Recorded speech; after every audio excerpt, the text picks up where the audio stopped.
Nabi Muhammad Shallallahu Alaihi Wasallam adalah Nabi dan Rasul terakhir, yang diutus oleh Allah Subhanahu Wa Ta'ala. Sungguh mulia akhlak Nabi Muhammad Shallallahu Alaihi Wasallam. Sepanjang hayatnya, beliau menjadi suri teladan yang baik bagi umat manusia. Karena itu, sungguh beruntung mereka yang hidup sejaman dengan beliau dan beriman kepada risalah yang dibawanya. Berikut ini Berinfo akan membagikan kisah haru tentang Nabi Muhammad Shallallahu Alaihi Wasallam sebelum dan setelah beliau wafat. Khotbah perpisahan atau khotbah wada. Pada akhir tahun ke-10 setelah hijrah ke Madinah, tepatnya tanggal 9 Zulhijjah tahun ke-10 Hijriah atau tanggal 6 Maret tahun 632 Masehi, Nabi Muhammad Shallallahu Alaihi Wasallam menyelesaikan ziarah Islam pertamanya, menetapkan prioritas untuk ziarah agung tahunan, yang dikenal sebagai ibadah haji. Setelah menyelesaikan ziarah tersebut, Nabi Muhammad Shallallahu Alaihi Wasallam menyampaikan sebuah khotbah, yang dikenal sebagai khotbah perpisahan atau khotbah wada, di Gunung Arafah di sebelah timur Mekah. Wahai kaum muslimin sekalian, perhatikanlah kata-kataku ini. Aku tidak tahu kalau sesudah tahun ini, dalam keadaan seperti ini, aku tidak akan bertemu lagi dengan kamu sekalian. Setelah menyampaikan beberapa hal di hadapan sekitar 144.000 orang, beliau menegaskan, wahai kaum muslimin, sesungguhnya tidak ada nabi setelahku, dan tidak ada umat setelah kalian. Tak lama setelah itu, turunlah firman Allah Subhanahu wa Ta'ala yang artinya, pada hari ini telah aku sempurnakan untukmu agamamu, dan telah aku cukupkan kepadamu nikmatku, dan telah aku ridhoi Islam sebagai agama bagimu. Quran Surah Al-Maidah ayat 3. Mendengar Nabi membacakan ayat tersebut, Abu Bakar As-Siddiq menangis. Ia merasa bahwa risalah Nabi sudah selesai, dan sudah dekat pula saatnya Nabi hendak menghadap Allah Subhanahu wa Ta'ala. Begitu pula dengan Umar bin Khattab, air matanya tak bisa dibendung. Saat seseorang bertanya kepada Umar kenapa ia menangis, Umar menjawab, sesungguhnya, sesuatu yang telah sempurna, berikutnya akan berkurang. Ziarah kubur sebelum Rasulullah sakit. Pada akhir bulan Safar tahun ke-11 Hijriah, Rasulullah pergi ke Bukit Uhud dan mendoakan para syuhada yang meninggal pada perang Uhud. Setelah itu beliau berkata kepada para sahabat, aku akan mendahului kalian, aku akan menjadi saksi bagi kalian, sungguh sekarang aku telah melihat telagaku, dan sungguh aku telah diberikan kunci-kunci bumi dan simpanannya, sungguh aku tidak takut kalian berlaku syirik setelahku, akan tetapi yang aku takutkan adalah kalian saling berlomba-lomba terhadap dunia. Sakitnya Nabi Muhammad Shallallahu Alaihi Wasallam. Pada suatu malam Rasulullah pergi ke makam Baqi. Beliau pergi pada pertengahan malam, untuk memintakan ampunan bagi penghuni kubur tersebut, kemudian beliau pulang ke rumah. Setelah dari makam Baqi, beliau mulai merasa sakit. Saat beliau tiba di rumah Aisyah, istrinya itu mengeluh sakit kepala. Rasulullah pun berkata, demi Allah, wahai Aisyah, justru aku yang merasa sakit kepala. Beliau lalu berbaring di tempat tidur. Saat rasa sakit mulai mereda, beliau lalu mengunjungi istri-istrinya yang lain seperti biasa. Di rumah Maimunah, istri Rasulullah yang terakhir beliau nikahi, sakitnya kambuh lagi, dan terasa lebih keras. Istri-istrinya dipanggil ke rumah Maimunah, lalu Rasulullah meminta kepada istri-istrinya untuk dirawat di rumah Aisyah. Kemudian dengan berikat kepala dan ditopang oleh Ali bin Abu Thalib serta Abbas bin Abdul Muthalib, pamannya, beliau meninggalkan rumah Maimunah. Rasulullah tiba di rumah Aisyah dengan kondisi yang sangat lemah. Selama tinggal di rumah Aisyah, istrinya itu membacakan surat Al-Muawwizat, serta doa-doa yang ia dapatkan dari Rasulullah. Kemudian ia tiup dan usapkan ke tubuh Nabi dengan tangannya. Menjelang Rasulullah wafat. Beberapa hari menjelang wafat, sakit Rasulullah semakin parah. Panas suhu tubuhnya meninggi. Rasulullah meminta kepada para sahabat untuk menyiramkan air kepadanya. Setelah air disiramkan dan beliau merasa kesehatannya membaik, dengan kepala diikat beliau masuk ke masjid dan meminta kepada para sahabat untuk mengkisas atau membalas apa yang pernah beliau lakukan yang menyakiti mereka. Beliau lalu berkata, wahai kaum muslimin, demi Allah dan demi hakku atas kalian, barang siapa yang pernah aku zalimi tanpa sepengetahuanku, berdirilah dan balaslah kezaliman itu. Namun tidak ada seorang pun yang berdiri. Rasulullah lantas mengulangi ucapannya, dan lagi tidak ada seorang pun yang berdiri. Rasulullah lantas mengulangi kata-kata itu untuk ketiga kalinya. Dan tiba-tiba ada seorang kakek berdiri, melangkah melewati barisan jamaah, hingga ia sampai di hadapan Rasulullah. Kakek itu bernama Ukasyah bin Mihsan. Ukasyah lantas berkata, "Wahai Rasulullah, demi ayah dan ibuku, andai engkau tidak mengucapkan kalimat itu sampai 3 kali, pasti aku tidak akan maju. Wahai Rasulullah, dulu aku pernah bersamamu dalam satu perang. Setelah perang selesai, dan kita mendapatkan kemenangan, kita segera pulang. Untaku dan untamu berjalan sejajar, lalu aku turun dari unta dan mendekatimu. Namun engkau tiba-tiba mengangkat dan mengibaskan pecutmu, lalu pecut itu mengenai perutku. Oleh karena itu saya ingin tahu, apakah kejadian itu engkau sengaja, atau engkau hanya ingin memecut untamu?" Mendengar pertanyaan itu Nabi Muhammad SAW pun berkata, "Aku berlindung kepada Allah dari perbuatan memecutmu dengan sengaja. Wahai Bilal, pergilah engkau ke rumah Fatimah, dan ambilkan pecut yang tergantung." Bilal langsung berangkat ke rumah Fatimah dengan menepuk kepala sambil teriak histeris, "Ya Allah, Rasulullah telah meminta dirinya untuk dikisas." Sampai di rumah Fatimah, Bilal mengetuk pintu dan berkata, "Wahai putri Rasulullah, ambilkan pecut yang tergantung itu. Serahkan kepadaku." Fatimah bertanya, "Wahai Bilal, apa yang akan dilakukan ayahku dengan pecut ini? Bukankah hari ini adalah hari haji, bukan hari perang?" Bilal menjawab, "Wahai Fatimah, kamu pasti tahu akhlak ayahmu. Beliau menitipkan satu agama, beliau akan meninggalkan dunia ini. Dan beliau memberikan kesempatan pada siapapun untuk membalas kesalahannya." Mendengar perkataan Bilal, Fatimah pun kembali bertanya, "Wahai Bilal, siapakah orang yang sampai hati menuntut balas dari Rasulullah? Katakanlah kepada Hasan dan Hussein, agar keduanya saja yang menerima pembalasan itu, sebagai ganti Rasulullah. Minta orang itu membalas kepada Hasan dan Hussein, dan janganlah membalas Rasulullah." Bilal kemudian kembali ke masjid dan menyerahkan pecut itu kepada Rasulullah. Rasulullah lantas menyerahkan pecut itu kepada Ukasyah. Melihat hal tersebut Abu Bakar As-Siddiq dan Umar bin Khattab berdiri dan berkata kepada Ukasyah, "Wahai Ukasyah, balaslah kepada kami berdua. Kami ada di hadapanmu. Janganlah engkau membalas ke Rasulullah." Mendengar kata-kata kedua sahabat tersebut, Rasulullah pun berkata, "Wahai Abu Bakar, Umar, duduklah kalian berdua. Sesungguhnya Allah tahu ketinggian derajat kalian berdua." Kemudian Ali bin Abu Thalib bangun dan berkata, "Wahai Ukasyah, sepanjang hidupku, aku senantiasa berada di samping Rasulullah. Sungguh aku tidak tega melihat Rasulullah dipecut. Ini badanku, balaslah, pecutlah aku 100 kali, dan janganlah kau balas Rasulullah." Lalu Rasulullah pun berkata, "Wahai Ali, duduklah, sesungguhnya Allah tahu derajat dan niat baikmu." Setelah itu Hasan dan Hussein bangun dan berkata, "Wahai Ukasyah, seperti yang kamu ketahui, kami adalah cucu Rasulullah.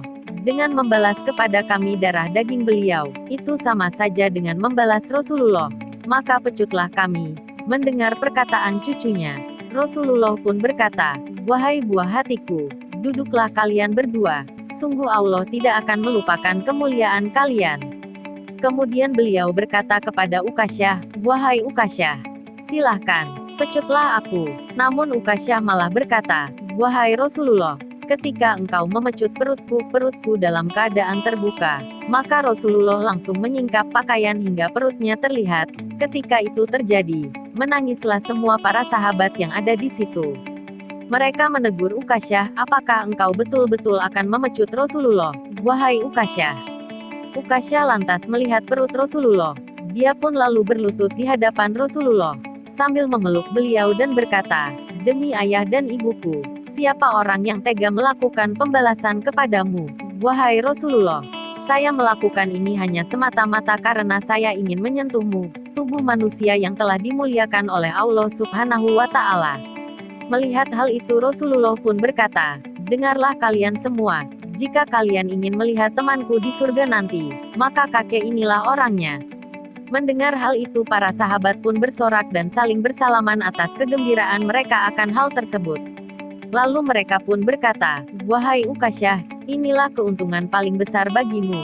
Engkau telah memperoleh derajat yang tinggi dan bertemankan Rasulullah di dalam surga." Sepulang dari masjid, sakit Rasulullah semakin bertambah parah. Panas demamnya semakin memuncak. Istri-istri dan para tamu yang menjenguknya meletakkan tangan di atas selimut yang Nabi pakai, dan mereka merasakan betapa panasnya demam yang menyerang Nabi. 4 hari sebelum wafat, kondisi Rasulullah semakin parah. Nabi masih sempat menjadi imam sholat. Namun saat waktu Isya datang, beliau sudah tidak sanggup untuk keluar. Rasulullah kemudian bertanya kepada Aisyah, apakah orang-orang sudah sholat? Aisyah menjawab, belum ya Rasulullah, mereka menunggumu. Kemudian Rasulullah minta diambilkan air, lalu beliau mandi. Setelah itu beliau pingsan. Saat tersadar, Rasulullah bertanya lagi, apakah orang-orang sudah sholat? Aisyah menjawab, belum ya Rasulullah. Lalu beliau mandi lagi dan pingsan lagi sebanyak 3 kali. Dalam kondisi tersebut beliau meminta Abu Bakar untuk menjadi imam sholat. Abu Bakar orang yang lembut hati, suaranya lemah dan suka menangis kalau sedang membaca Al-Quran, ujar Nabi. Rasulullah kemudian pergi ke masjid, berjalan dipapah oleh Ali bin Abu Thalib dan Fadl bin Abbas, sementara Abbas bin Abdul Muthalib mendahului berjalan di depan.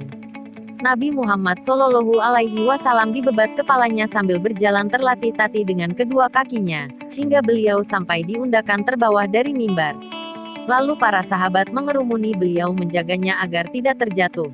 Rasulullah lalu mengucapkan hamdalah seraya memuji dan memuja Allah Subhanahu wa Ta'ala, kemudian bersabda, wahai kaum muslimin sekalian, sampai berita kepadaku, bahwa engkau semua takut kematian nabimu. Apakah ada nabi sebelum aku ini yang kekal, sehingga aku juga akan kekal, tidak mati? Ketahuilah, bahwa aku akan menemui Robku, dan kamu akan menemuiku kelak. Maka, aku wasiatkan kepadamu, agar berbuat baik terhadap para muhajirin pertama, dan juga aku wasiatkan kepadamu, agar sesama kamu semua berbuat kebajikan. Kemudian beliau berkata di akhir khotbahnya, ketahuilah bahwa aku adalah pendahulu bagimu dan kamu akan menyusul menemuiku. Ketahuilah bahwa sesungguhnya janjimu nanti ketemu di haud telaga. Ketahuilah, bahwa barang siapa yang senang untuk bisa datang ke telaga itu dan bertemu denganku, maka hendaklah tangan dan lidahnya dijaga dari berbuat dan berkata yang tidak pada tempatnya, kecuali yang pantas untuk dikerjakan. Detik-detik Nabi Muhammad SAW wafat. Fatimah, putri kesayangan Nabi, menjenguk beliau tiap hari. Jika putrinya itu datang, Nabi biasanya menyambut dan menciumnya. Namun saat Nabi telah sakit sedemikian parah, Fatimah datang menemuinya dan mencium ayahnya.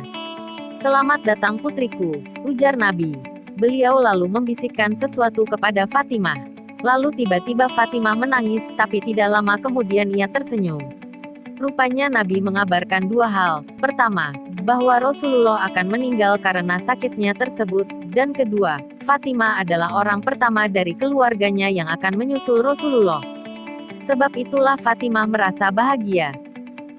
Sebuah bejana berisi air dingin diletakkan di sebelah Rasulullah, karena panas demamnya semakin tinggi. Sesekali beliau meletakkan tangannya ke dalam air itu, lalu mengusapkannya ke wajah. Saking tinggi suhu panas demamnya, kadang Rasulullah sampai tak sadarkan diri, dan saat kembali sadar kondisinya sudah semakin parah. Alangkah berat penderitaan ayah, ujar Fatimah dengan penuh kesedihan.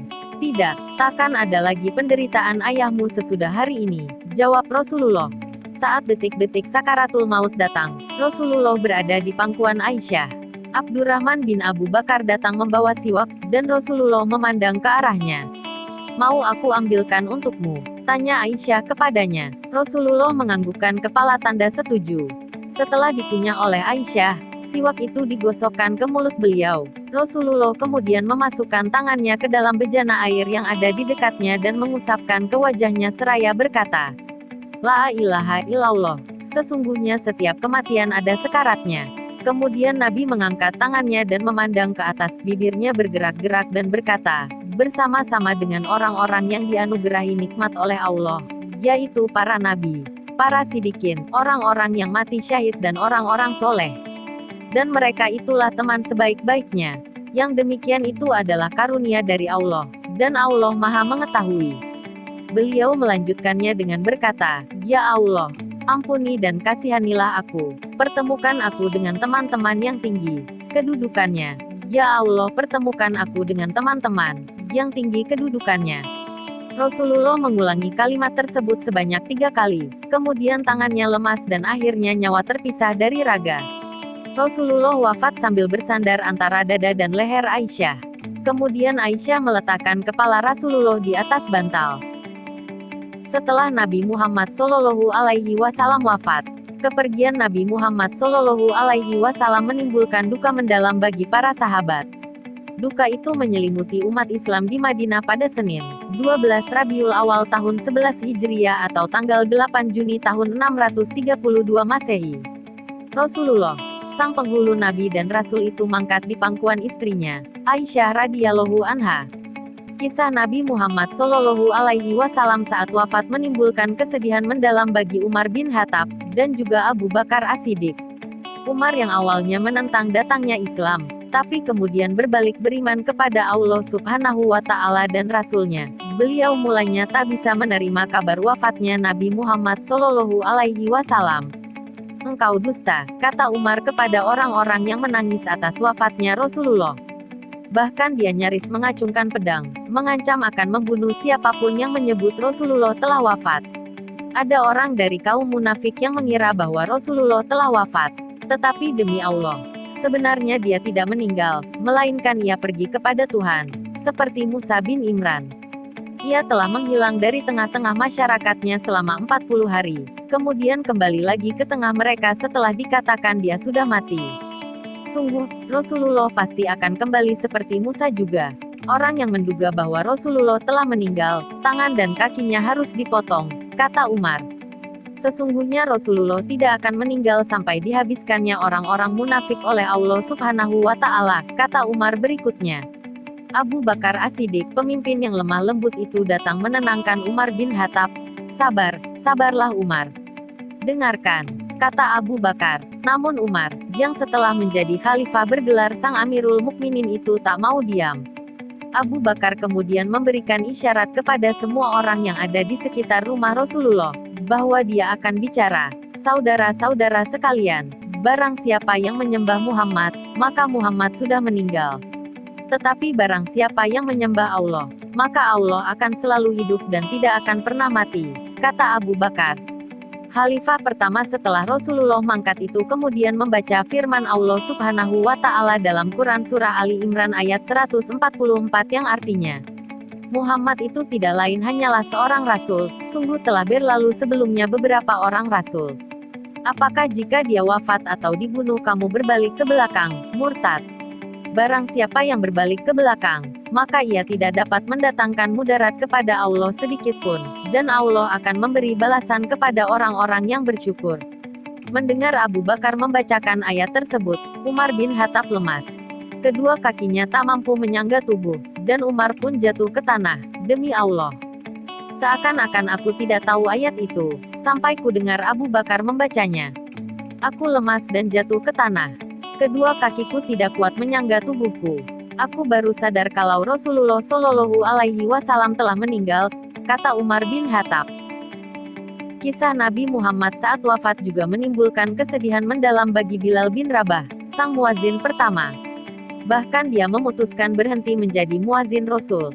Dia tak kuasa menahan kesedihan ditinggal Rasulullah. Setiap kali mengumandangkan azan, sampai pada lafal, "Asyhadu anna Muhammadar Rasulullah," tangisnya pecah dan hatinya bergetar. Tak sanggup menahan kesedihan, Bilal memutuskan meninggalkan Madinah. Kisah Nabi Muhammad SAW saat wafatnya dirasakan bagai petir menyambar oleh para sahabat. Abu Hasan Ali Al-Hasani An-Nadwi dalam Sirah Nabawiyah menuliskan, saat Rasulullah wafat adalah hari yang sangat gelap, menyedihkan, dan bencana bagi kaum muslimin. Anas dan Abu Said Al-Khudri mengatakan, pada hari Rasulullah datang ke Madinah, bersinarlah segala sesuatu. Tapi ketika beliau wafat, semuanya menjadi gelap. Itulah kisah Nabi Muhammad SAW menjelang beliau wafat. Tidak ada orang yang membenci Nabi Muhammad SAW kecuali hatinya tertutup dengki. Rasulullah merupakan pribadi yang luhur. Walaupun sudah dijamin masuk surga, beliau tetap melakukan amalan-amalan secara wara, yakni penuh sikap hati-hati supaya terhindar dari segala yang haram.